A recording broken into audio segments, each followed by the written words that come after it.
to whatever is going on in your relationship, that becomes your responsibility, and it shows that you are accountable to yourself, right? Because emotional maturity demands. So instead of blaming the other person, I always give a silly example. When you say that when you ask a husband that has maybe beat the wife up, and then you ask the husband and say, so what happened? Why did you beat your wife? He said, no, she's the one who started. She insulted me, called me a loser, called me names, and I got upset, and I beat her up. That, what we are trying to say is that what she said was our responsibility. She's responsible for using the bad words, right? You are also responsible for how you reacted, because it means that everyone that gets every husband that the wife doesn't speak to in a respectful way, they have the right to beat their wives. It doesn't work that way, right? So whatever happens to us in emotional maturity, it demands that we become responsible in terms of how we basically react and respond to the thing that happens to us, because stuff will happen. It also means that you have to be adaptable as a person, letting go of the rigid expectation, and accept life changes as they come. That's emotional maturity. We come into relationships with expectations of what a wife, what a husband, or a girlfriend should be, and you find that the wife or the girlfriend that you have is not what you envisioned. We don't just run away and disappear and go and look for somebody else. We weigh around our expectation and say, were my expectations unrealistic? How can I work on some of this? Because the truth of the matter, as I said, we are not going to get in a relationship and find perfect partners. So emotional maturity kind of reflect inwardly and say, there are things I can adjust about myself. This expectation I have about my husband, my partner, I think they are just too much. I can actually adjust some of them, because this is actually what emotional maturity is. How you handle conflict. If you handle conflict in a very calm, collective way, there is no reason to scream and shout so that you can be heard, or as a way of resolving conflict. That actually speaks to emotional immaturity. Emotional maturity handle conflict calmly. It also involves active listening. The tendency that we have in relationships, that whenever we have challenges, we do not listen. We listen to come up with a comeback, a plan and a way to respond and outsmart our partner. But people that are emotionally mature, even whenever their partner is raising something that is uncomfortable, emotionally mature individuals are active listeners. They listen to understand, they don't listen to respond. Emotional maturity also involves setting boundaries, knowing one's limit and respecting the limit of others. It's part and parcel of emotional maturity. In the relationship, we are all required that when boundaries are set, when our partner says no or I'm unable, we don't manipulate them to do what we want them to do, right? When you are emotionally mature and your partner says no, I'm unable, I can't, you give them the space and the liberty to maintain their no without making them feel bad about saying their no. Over to you. Thank you. You can sit. You don't have to stand. Okay, thank you. Thank you for allowing me to sit. I see the majority of people on my left. I am not. Let's try and turn this way. So now that we've looked at, laid the foundation around emotional maturity, attempted a definition at what emotional maturity is, we're going to move on to try and understand how exactly does emotional immaturity show up in our relationships. And that's just to try and paint a picture of what it is so we can recognize it. And what I'd like to invite everyone here to do is introspect. Not necessarily now start looking at your partner or your spouse around us. So to ask the question itself, how does emotional immaturity show up in our relationships? Often when you begin to start taking conflict, or when conflict becomes personal, then you can already see signs of why emotional maturity, or you can already see signs of the presence of emotional maturity. So we're going to unpack about 4 points of why emotional immaturity actually destroys romantic love. So the first, as mentioned, is when conflict becomes personal. So you disagree, you walk away from that disagreement feeling like it was rejection, right? Correction begins to feel like you're being attacked. Differences begin to feel like you're betrayed. So this is, you can imagine, husband and wife, or if you're courting because you're planning to get married, you're in a relationship. That's already you taking conflict a bit personally. Now, couples fight. What you find when conflict is becoming personal is that couples are fighting to win. And you can imagine, we agreed to embark on this journey together for some defined objective and goal, but now suddenly we are fighting to win an argument in that relationship instead of fighting to understand what is going on. So if I may refer to a biblical verse, Proverbs 17:14 says, "The beginning of strife is like releasing water. Therefore, stop contention before a quarrel starts."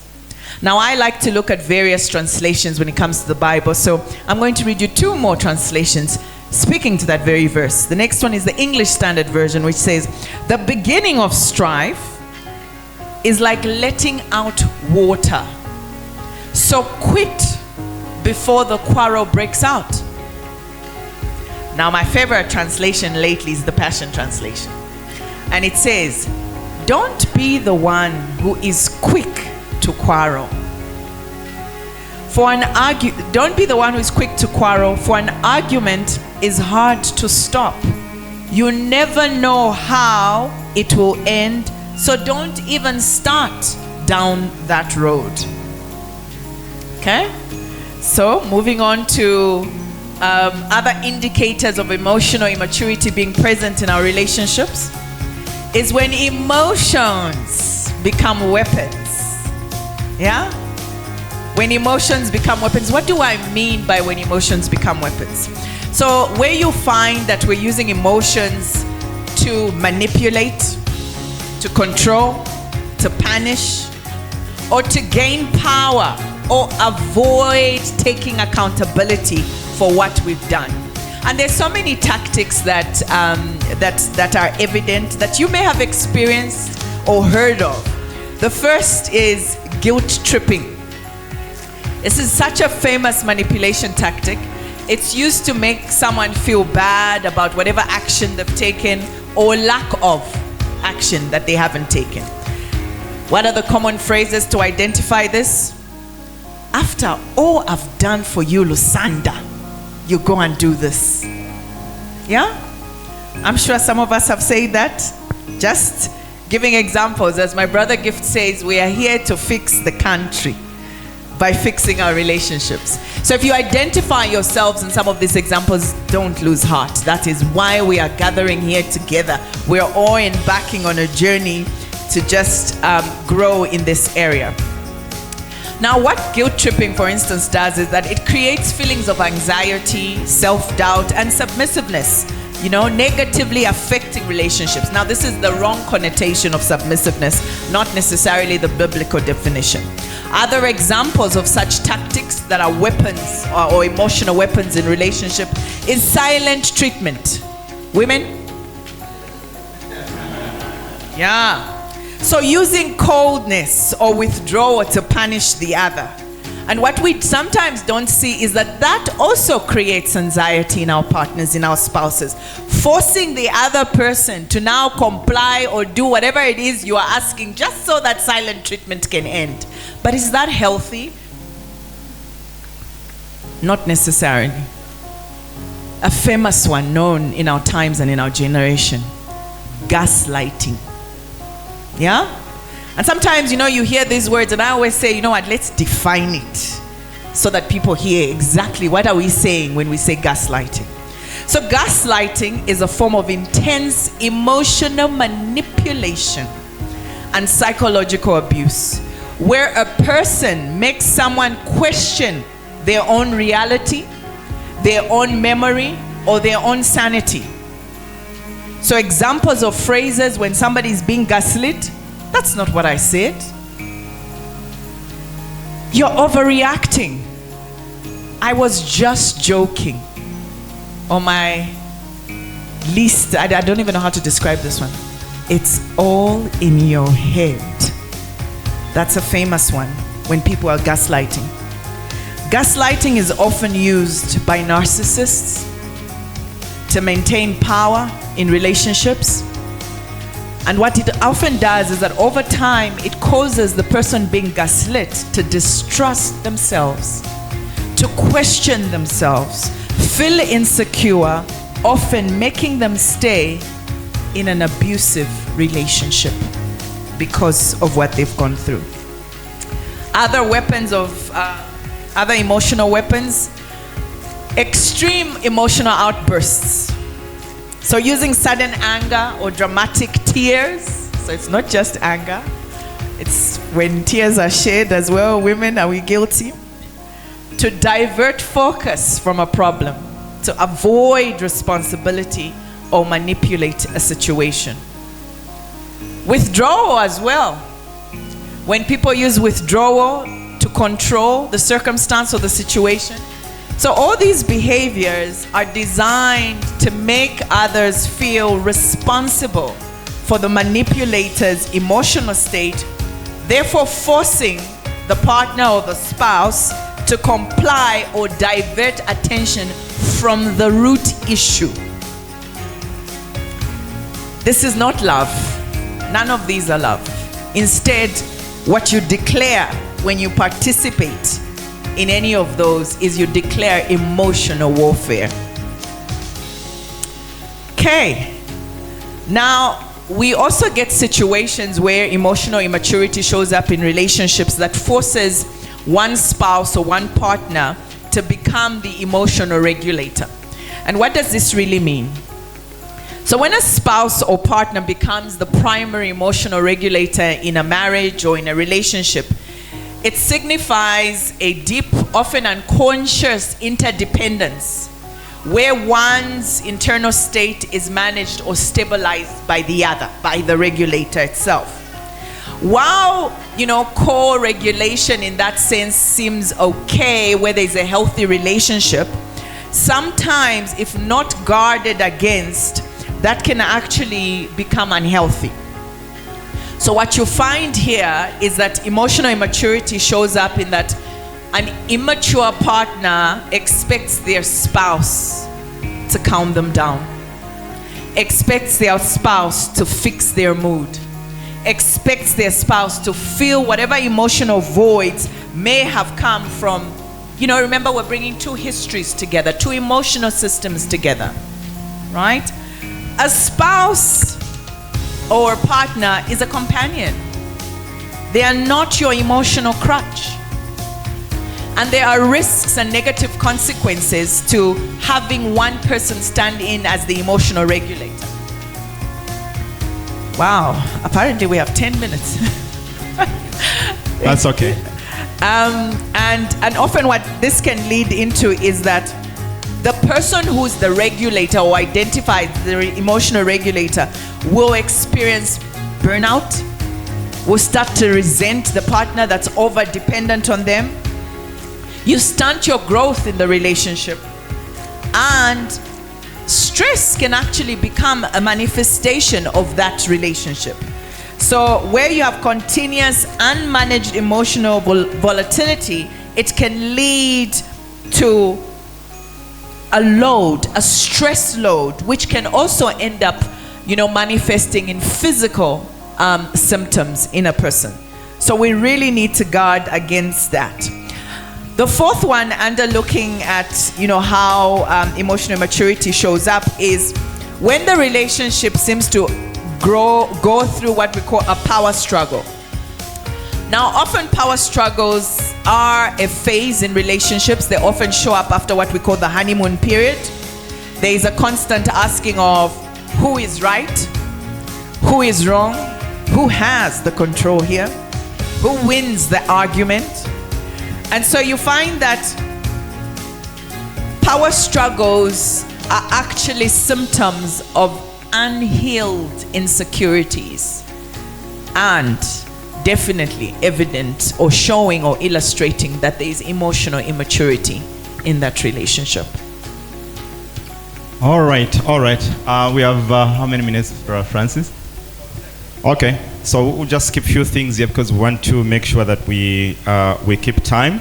So I will go to the part that also kind of speaks to how emotional maturity looks like, which is almost the opposite of what my wife has already shared.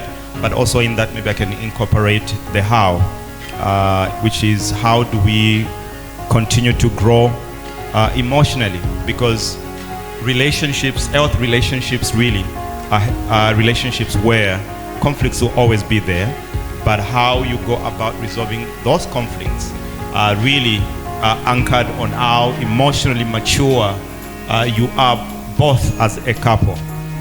So number one, emotional maturity regulate before they relate. So when a person is emotionally mature, they don't react to what is being said, even if they're being provoked. They regulate. So when they feel that I'm going to say something here that it might upset my partner because I'm not just in a good space, they find a way of not engaging. They'll either say, I'm not in a good state to respond right now, because if I respond, I think we're not going to resolve the issue. May I just give me a break? Let me process. Or if something happened when you are at work, and instead of just jumping on the phone and you start screaming at each other, process and think through. There is a principle that we have learned in leadership, and it's a principle that when your subordinate has done something wrong, forgive before you correct. Don't go or forgive before you confront. Because if you go and confront the situation without extending forgiveness first, chances are that it's not going to come from a good place. Added to that is that also forgive before somebody apologizes. Because most of us will always extend our forgiveness to the degree to which somebody has apologized. So the person who has offended you will always be in control, and they'll always hold the power to manipulate your emotion state. But when you are emotionally mature, you don't wait for somebody to apologize before you forgive them. You also don't wait to be calm when your partner has explained the situation. You regulate your emotions and you put yourself in a state where you are able to communicate in a way that shows maturity. In our last conversation, we spoke about the fact that most of us are working here, right? Or are running businesses.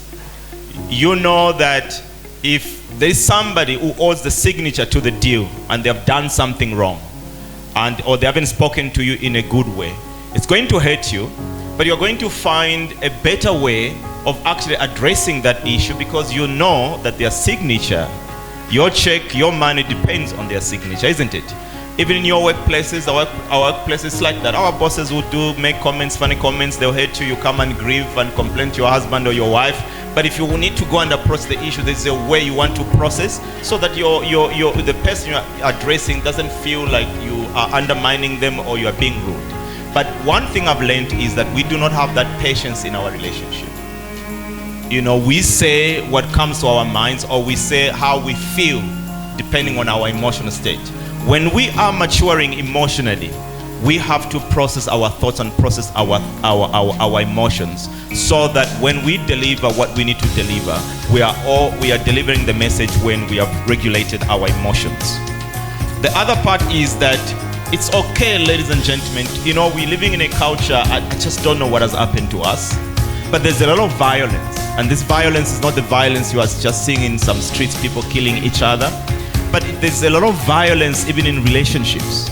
your partner just does something that is not, it's not like out of, it's not something like that's so big, just a small thing, but the way we address one another, there's a lot of violence in our voices, right? But emotional maturity, ladies and gentlemen, is the fact that you can speak without being violent. You can speak without being rude. You can speak without being disrespectful. The notion that you need to hurt your partner with your words for them to feel how they have hurt you speaks to emotional immaturity. So if you have been hurt by your partner, don't speak in a way that equal the degree to which you have been hurt. You have to make sure that your part that you are taking a part of maturity where you can express your feeling without attacking. You can express your feeling and how you can express your feeling without being disrespectful, even without shaming. There are people when they are in a fight, they'll go and borrow the most, the intimate stories that maybe your partner spoke to you about things that happened in your childhood, and when you are fighting, you go and withdraw. They say, no, that's no wonder that boyfriend of yours beat you up. That speaks to emotional maturity. It doesn't work like that. So we can speak without being violent. We can also when emotional mature, we can stay present in discomfort. Relationships, we can have very uncomfortable conversation, and we can even have uncomfortable opinion around stuff. But I think that because we can come in a relationship slightly immature, sometimes when we feel uncomfortable about certain things, we don't want to engage further. So when we are mature and when we are maturing emotionally, relationship demands that we are able to stay present even when we are in discomfort. We can apologize without being defensive, ladies and gentlemen. Some they say, I said what I said because you hurt me. That you are being defensive and speaks to emotional immaturity. But when we are mature, we are able to stomach the truth and not defend ourselves. We have years ago we spoke about the 4 horsemen.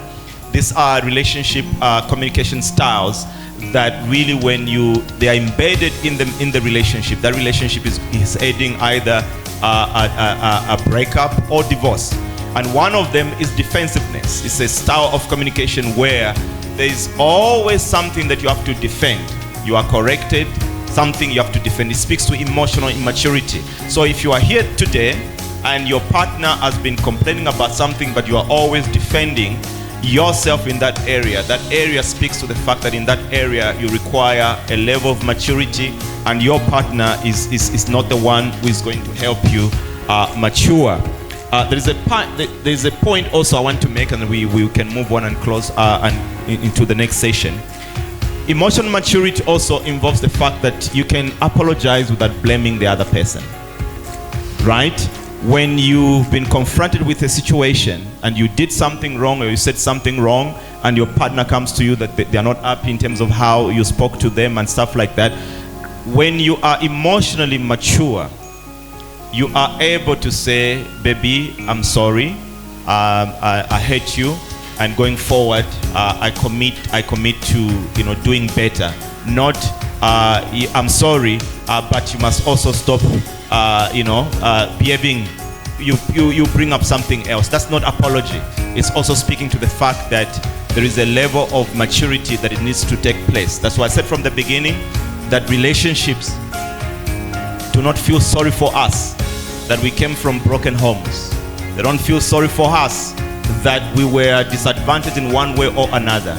Relationships demands that we overcome those things in our lives that we need to overcome, whether be it low self-esteem, whether be it abandonment, rejection, or worthlessness.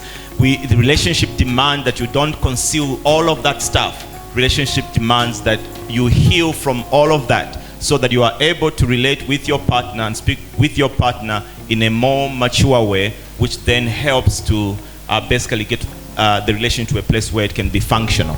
So our time is up, and that was our introduction.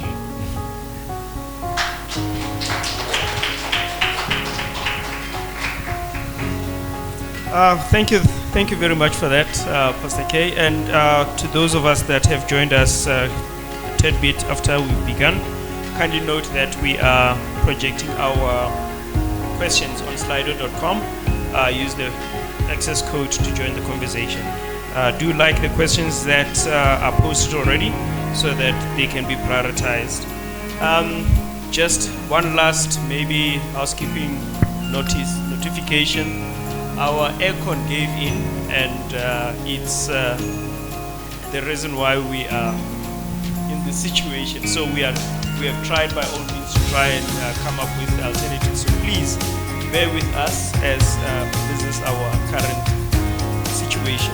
There are some booths outside. Those of you that might want to buy some merchandise, kindly browse on your way out, and you'll find that there is some take-home material that you might want to purchase.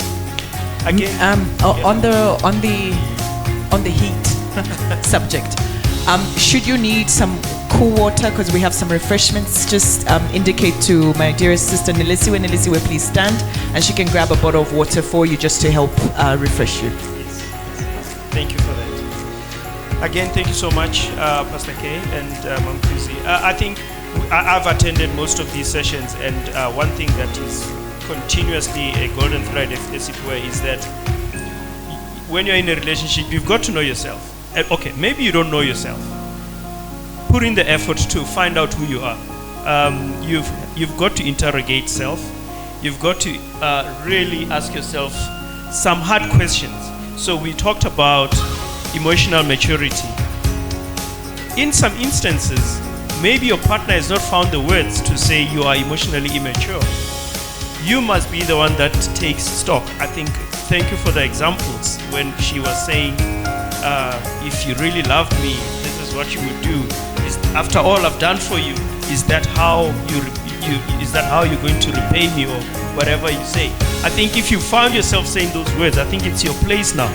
Before your partner raises the flag, it's your time to say, hold on, and do I maybe have and demonstrate some of the